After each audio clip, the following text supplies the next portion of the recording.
तर दुसरा एक प्रश्न असा आहे, भरत गोगावले म्हणे लाडक्या बहिणीने आम्हाला भरभरून दिलं, तर लाडक्या बहिणींसाठी भावाने देखील सरकारी सवलती देखील दिल्या आहेत. खरं तर आता ह्या निवडणुकीपुरत्याच केलं होतं हे लाडक्या बहिणीचं प्रेम. कारण एखाद्याला आपण दिलं तर ते बोलून दाखवता कामा नये. हे काही तुमच्या खिशातले पैसे दिले नाहीत, तर सरकारचे वेगवेगळ्या योजना कमी करून हे पैसे दिलेले आहेत. आणि त्याबद्दल आता फक्त तुमचा या लाडक्या बहिणीचा निवडणुकीसाठी वापर केला हे आता सिद्ध झालं.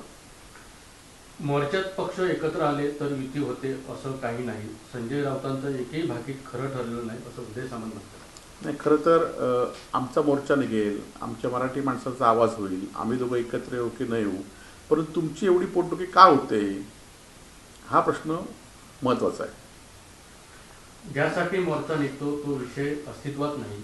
मुंबईवर डोळा ठेवून राजकारण केलं जाते असं दीपक केसरकर म्हणतात. नाही, खरं तर आता तुम्ही इतके वर्ष हिंदुत्वाचा विषय घेताय, तो हिंदुत्वाचा विषय तरी काय अस्तित्वात आहे? कारण तुम्ही हसन मुश्रीफ असून देत, अब्दुल सत्तार असून देत, या सगळ्यांना दोषी तुम्ही आढळलात, नवाब मलिक असून देत, आणि त्या सगळ्यांना परत हिंदुत्वाच्या लाटेमध्ये स्वच्छ करून घेतलं. त्यामुळे तुम्ही जे बोलताय, तुम्ही जे हिंदुत्वाचा वापर निवडणुकीपुरता केला आहे त्याचा आज काय ते आज कुठे आहे? त्यामुळे मराठी माणसासाठी जसं आपण राजकारण करतो तसं लोक पण राजकारण कसं त्यांना वाटत असेल, पण आमचा मराठीचा लढा हा मराठीच्या अस्मितेसाठी आहे. सिंधुदुर्गात केसरकर निलेश राणेंचं राज्य आहे हे दिसलं पाहिजे असं वक्तव्य उदय सामंत यांनी केलं आहे. नाही, आता काल भरत शेट्टी ज्याप्रमाणे बोलले त्याप्रमाणे ते दिसायला सुरुवात व्हायला पाहिजे का असं सामंतांचं म्हणणं आहे की असा आमचा प्रश्न आहे. निलेश राणेंनी ठरवलं तर नगरपंचायत निवडणुकाचे महायुतीतून किंवा स्वबळावरती लढू, म्हणजे स्वबळावरती लढवण्याची तयारी दाखवली असं दिसते. नाही, त्यांचे निवडणूक कशावर लढवतील? कारण आज ते सहभार भारतीय जनता पार्टीच्या कार्यकर्त्यांना आणि नेत्यांना खुलेआम धमकी देत आहेत. त्यामुळे त्यांच्या आता मतदारसंघामध्ये भाजप राहील की नाही हा प्रश्न आहे. आणि त्यामुळे आमची लढाई ही चालूच राहील आणि ती येणाऱ्या स्थानिक स्वराज्य संस्थेमध्ये सुद्धा असेल. सिंधुदुर्गामध्ये शिवसेना एक नंबरचा पक्ष आहे उदय सामंत म्हणतो. तो खरं तर आता शिवसेना एक नंबरचा पक्ष आहे की त्याला सूज आली आहे की ह्या मारामाऱ्या खून करून ह्या पक्ष वाढवण्यासाठी ते प्रयत्न करतील. हा आता येणारा काळ ठरवेल. शिवसेना सिंधुदुर्ग जिल्हा मेळाव्यासाठी उपस्थित. काल सिंधुदुर्ग जिल्ह्यामध्ये राज्याचे कॅबिनेट मंत्री भरत गोगावले आले होते.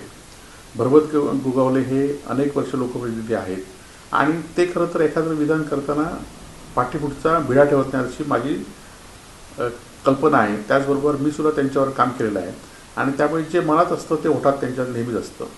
काल नारायण राणेंच्याबद्दल ते बोलले ते अत्यंत योग्य असं आणि खरं बोललेलं आहे. खरं तर राणेंनी संघटना ह्या अशा गोष्टीतूनच वाढवलेली आहे.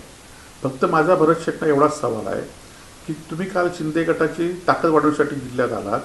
ज्याप्रमाणे राणेंनी मारामारी करून पक्ष वाढवला, त्याचप्रमाणे तुम्ही इथल्या कार्यकर्त्यांना, त्यांच्या विरोधात असलेल्या पक्षाच्या नेत्यांना, कार्यकर्त्यांना मारामारी खून करून दडपून हा पक्ष वाढवण्याचा संकेत देण्यासाठी आला होता की काय, असा प्रश्न भरत शेट्टींना माझा आहे. खरं तर संजय त्याने चुकीच्या गोष्टी महाराष्ट्रात घडत आहेत. त्या गोष्टीवर सर गेले 3 वर्ष सतत त्याने बोलत आहेत आणि लोक पण त्यांना त्या पद्धतीने स्वीकारत आहेत आणि त्या पद्धतीने महाराष्ट्रामध्ये आंदोलन होत आहे.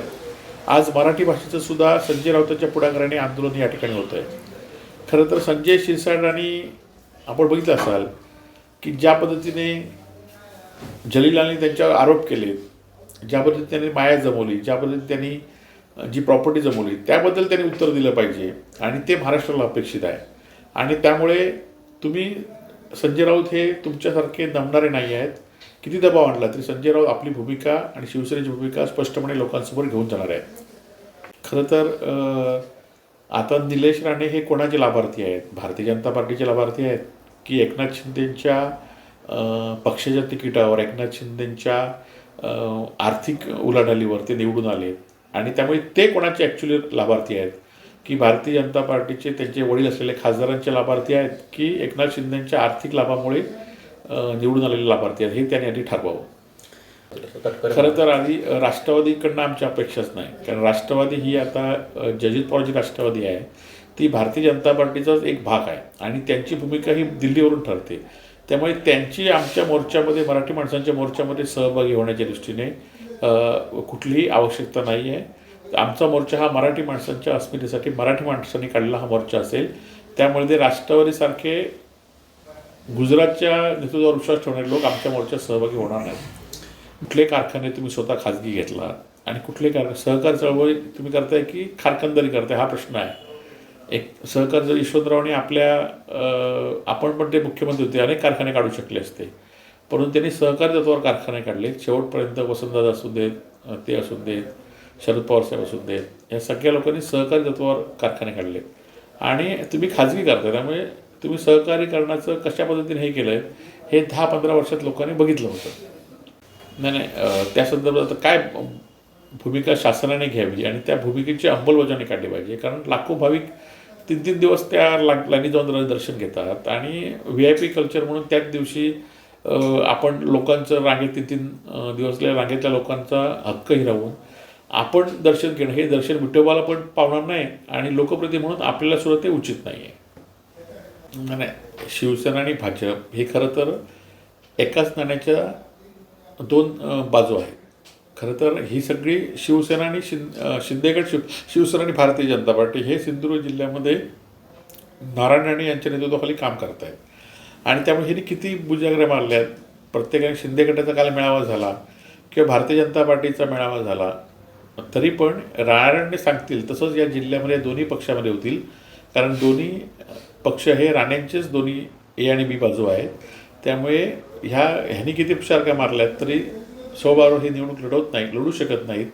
त्यांना एकत्रच निवडणूक लढवू लागणार. कारण स्वबळ निवडले तर त्यांना त्यांची हिंमत तेवढी नाही आणि त्यांना रिझल्ट तेवढा येणार. त्यामुळे येणारी निवडणूक हे ते दोघं एकत्रच लढतील आणि कार्यकर्ते नाक मुठीत धरून त्यांचं काम करतील.